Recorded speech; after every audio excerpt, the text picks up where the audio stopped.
नमस्कार. स्वागत तुमचं न्यूज लॉन्चर मराठीवर. मी अशोक वानखडे. इतिहासात वाचलं होतं की नादिर शहानी दिल्लीवर आक्रमण केलं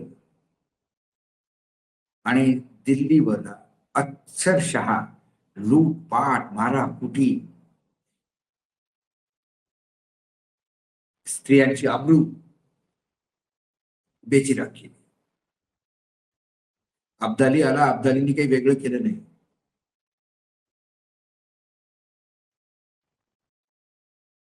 इंग्रज होते, पण इंग्रजांनी कधी असा अत्याचार त्यांनी दिले, फाशी दिल्या लोकांना. पण त्याला पण एक मानवीय पैलू होता. परंतु नादिर शाह, अब्दुल शाह अब्दाली, जनरल डायर ज्यांनी जालियनवाला बाग मध्ये अक्षरशः गोळ्या घालून लोकांना मारून टाकलं.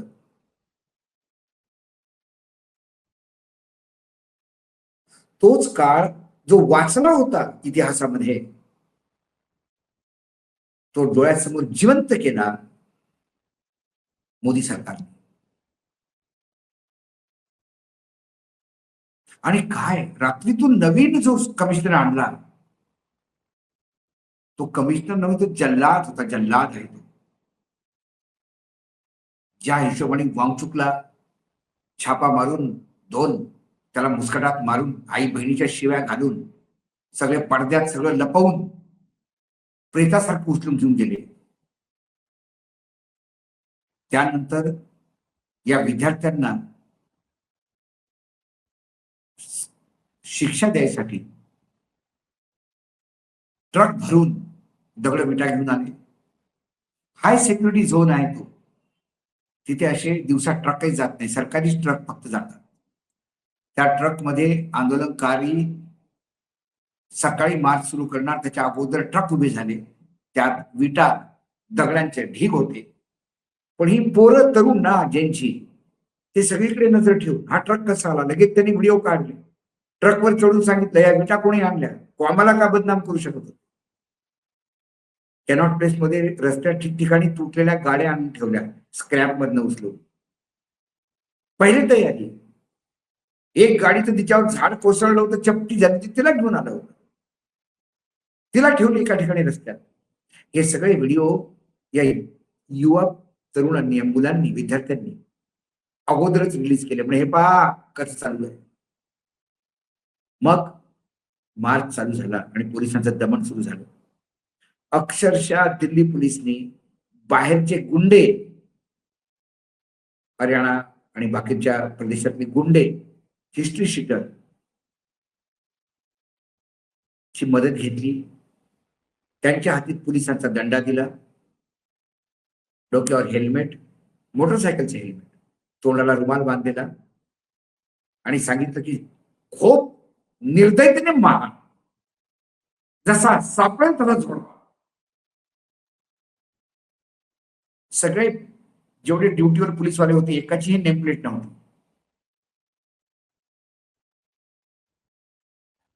पोरांनी पकडलं, अरे हा कोण, तू कसा मारतोयस आम्हाला, दाखव तुझं तोंड दाखव, तू कुठल्या डिपार्टमेंटचा आहेस. जेव्हा विद्यार्थ्यांनी त्याला पकडला, त्याचा चेहऱ्यावरचा रुमाल काढला, तेव्हा दिल्ली पोलीसचे पोलीस पळत आले आणि त्याला वाचवून घेऊन गेले. सोशल मीडियावर लगेच फोटो, व्हिडिओ त्याचे सगळीकडे रिलीज झाले. सोशल मीडियावर त्याचं, इंस्टाग्रामवर तो कोण आहे ते सगळं त्याचं चरित्र आलं समोर. त्यांनी इंस्टाग्रामच डिलीट करा. हरियाणाचे 2 गुंडे होते, त्यांचे चेहरे समोर आले. दिल्ली पोलिसने आपल्या दंड्यांमध्ये समोर खिळे मारले, असे खिळे टोचले आणि खिळ्यांच्या त्या दंड्यांनी विद्यार्थ्यांच्या शरीरावर भोकं पाडले. असा टोचून टोचून फोटो आहेत, अंगावर काटा येतो, चेहऱ्यावर, गालात अशी छिद्र, हे टोचण्या मारलेल्या. सगळ्या शरीरावर 60 टोचण्या मारलेली, इतके दंडे मारले. मुलींच्या प्रायव्हेट पार्ट्सवर मारले. व्हिडिओज आहेत. एक्सपायर झालेले गॅस सेल टाकले. त्या गॅसने ती मेली, पॉइझनच होतो तो गॅस एक्सपायर नंतर. ते वापरणं सगळं पोलीस विद्यार्थ्यांनी पकडलं. पोलिसांनी आपल्याच गाड्या तोडल्या, त्याचे व्हिडिओ आहेत. आणि देवेंद्र फडणवीस म्हणतात अहिंसा झाल्यामुळं.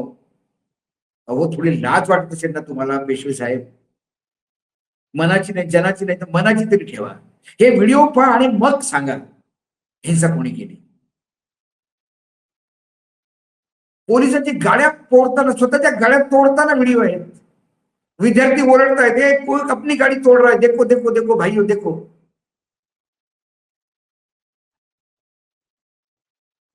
आणि पार्लमेंट पर्यंत जेव्हा मुलं गेली तेव्हा आमचे युग पुरुष, नॉन बायोलॉजिकल विश्व गुरु 56 इंच सीना मागच्या दरम्यान पार्लमेंटमध्ये पळून गेले आणि सांगितलं की सेक्युरिटी काढण्यासाठी त्यांना हरवलं. अरे, या देशाच्या भविष्याकडनं तुम्हाला काय भीती? फक्त न्याय मागत होते ना ते.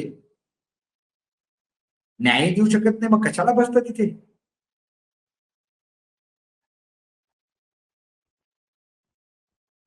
मी महाराष्ट्राच्या मुख्यमंत्र्याला चॅलेंज करतो, सगळे व्हिडिओज घेऊन बसायचे आमच्या समोर आणि फक्त एवढी सांगायचं प्रामाणिकपणे हिंसा कोणी पसरवली.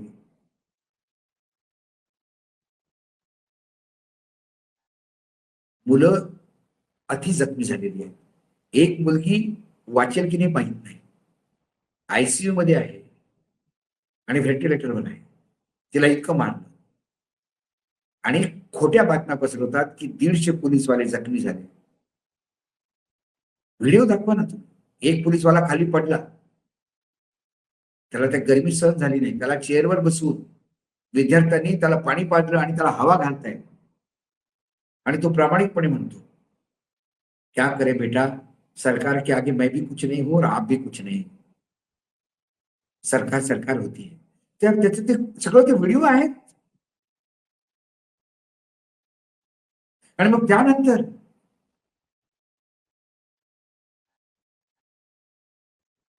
लोकसभा स्पीकरकडे राहुल गांधी गेले, विरोधी पक्षाचे सारे नेते गेले, म्हणे याच्या या लाठीचार्जवर आम्हाला बोलायला पाहिजे, हा इश्यू उठवायचा लोकसभेमध्ये. आणि आमचे निर्लज्ज स्पीकर म्हणतात, लोकसभेचे अध्यक्ष, सरकारला विचारायला पाहिजे हो. अरे, तू सरकारच्या अधीन काम करतो की तुझ्या अधीन सरकार असतं पार्लमेंटमध्ये? पण सरकारच्या दावणीला बांधलेले हे पॅमिलियन्स काय बोलणार? मग सरकारला विचारून तू करतो, तर मग आम्हीच विचारतो ना सरळ सरकारला. म्हणून राहुल गांधींनी सांगितलं, चला राष्ट्रपतीच्या घरी जाऊ. सगळे राष्ट्रपतीच्या घरी जायला निघाले. म्हणजे आपण जरा खरगे साहेबांच्या घरापर्यंत जाऊ, आज वाढदिवस आहे त्यांचा. खरगे साहेबांच्या घराकडे गेले आणि राहुलने लगेच प्लॅन बदलला, म्हणजे चला पंतप्रधानांच्या घराजवळ जाऊ. आणि पंतप्रधानांच्या घरासमोर जेव्हा गरुदळ सगळे विरोधी पक्ष नेता अखिलेश पासून सगळे येऊन बसले आणि मोदी बाहेर या म्हणून म्हणायला लागले, मग जितेंद्र सिंग आले, मंत्री पीएमओ. त्यांच्यासाठी पोलिसांनी पूर्ण कॉरिडॉर केला, या या या साहेब आले, साहेब आले. राहुल गांधी म्हणाले, आमच्या 4 मागण्या आहेत. ते मागण्या घेऊन पंतप्रधानाकडे नाही गेले, अमित शहाकडे गेले. कारण त्यांना माहित आहे की देश तोच चालवतो ना, अमित शहा चालवतात. हे आपले जितके पण मुंबईचे आहेत रबर स्टॅम्प 3-3, हे अमित शहाच्या दरबारात जाऊन नमस्ते करतात. कारण त्यांच्याच भरोशावर इथं बसलेले आहेत. त्यानंतर काय झालं पुढे? मग राहुल गांधी त्या मागण्याबद्दल काही आलं नाही. राहुल गांधी सांगितलं, आम्ही रात्रंदिवस तिथेच बसू. तिथे पोलीस आले.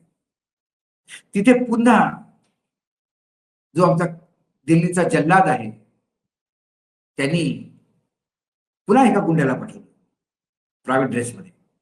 पहा, विरोधी पक्ष नेता बसलेले, 50-60 खासदार बसलेले आहेत. अखिलेश यादव, ज्याची 3री सर्वात मोठी पार्टी आहे लोकसभेमध्ये, या सगळे असताना त्यांना त्यांची कॉलर पकडण्यासाठी, त्यांना घसीटण्यासाठी पुन्हा एक गुंड आला. पण एका महिला खासदारांनी तिचा कॉलर पकडली. तू कोण रे? तू कोण? तुझी हिंमत कशी झाली? काय राहुल गांधीच्या हत्येचा प्रयत्न होता? मग सांगायचं, आम्हाला माहित नाही कोण गेलं, आम्हाला माहित नाही कोण आलं होतं. आणि जेव्हा त्याला पकडून तिकडे सगळे तो पकडला गेला, लगेच दिल्ली पोलिसने त्याला ताब्यात घेतलं आणि सुरक्षित बाहेर काढून दिलं.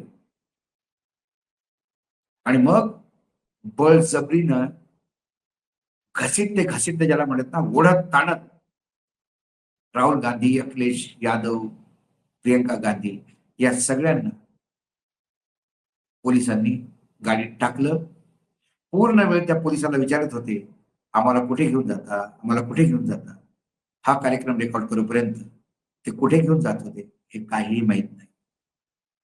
परंतु एक कार्यक्रम संपवण्याच्या अगोदर महाराष्ट्राचेच खासदार शिरूरचे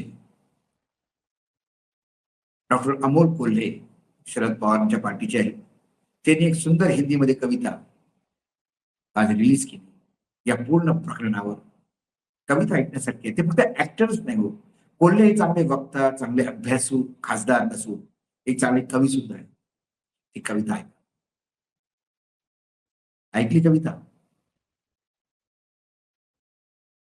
आता मी तुमच्यावर सोडवतो की हे जे नॉर्थ कोरियाचं मॉडेल चालू आहे देशात हळूहळू आणणं, तुम्हाला ते कंटिन्यू करायचं आहे. या देशात पुन्हा राज्यघटनेचं राज्य हवं आणि लोकतंत्र हवं, लोकशाही हवी. आज न्यूज लॉन्चर मराठीमध्ये एवढंच पुढे येतो. नमस्कार, पाहत राहा न्यूज लॉन्चर मराठी.